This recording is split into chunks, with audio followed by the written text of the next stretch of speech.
Treatment of ectopic pregnancy 3 तरीके से हो सकती है। एक जिसमें हम मेडिसिन देते हैं प्रेगनेंसी को सुखाने के लिए ताकि वो आगे ना बढ़े और अपने आप अब्जॉर्ब हो जाए। दूसरा जो कि इमरजेंसी सिचुएशन में करना पड़ सकता है वो है सर्जरी। और तीसरा होता है कभी कभी ये प्रेगनेंसी क्योंकि ठीक जगह पे लोकेटेड नहीं होती, इसको ठीक से ब्लड सप्लाई नहीं मिलती तो ये अपने आप भी श्रिंक करने लगती है। तो उस केस में हम वेट एंड वॉच भी एक पॉलिसी होती है जो यूज़ करते हैं एक्टोपिक के मैनेजमेंट में।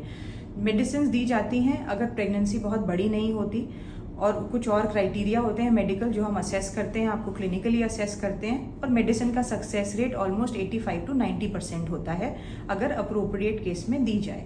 सर्जरी की ज़रूरत तब पड़ती है या तो मेडिसिन फेल हो जाए या फिर डिस्पाइट मेडिसिन वो प्रेगनेंसी ग्रो करती रहे और ट्यूब में रप्चर कर दे, तो उस केस में सर्जरी इमरजेंसी होती है। ट्यूब निकालने की ज़रूरत भी पड़ सकती है। अगर ट्यूब सेव करी जा सकती है तो आपके डॉक्टर आपको बताएंगे और ट्यूब सेव भी कर सकते हैं। तो ये मोटे तौर से 3 तरीके होते हैं एक टॉपिक को मैनेज करने के। अब हमारे लिए ज़रूरी है कि हम इसको प्रिवेंट भी कर सकें।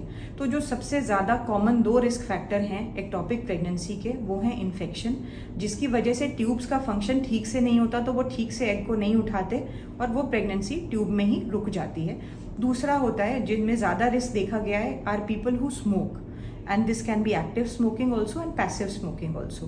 तो अगर हम इन 2 रिस्क फैक्टर्स का ध्यान रखें, विच इज़ कि अगर कोई भी इन्फेक्शन है उसका टाइमली ट्रीटमेंट करें और स्मोकिंग अवॉइड करें, तो हम काफ़ी हद तक इसके कॉम्प्लिकेशन से बच सकते हैं।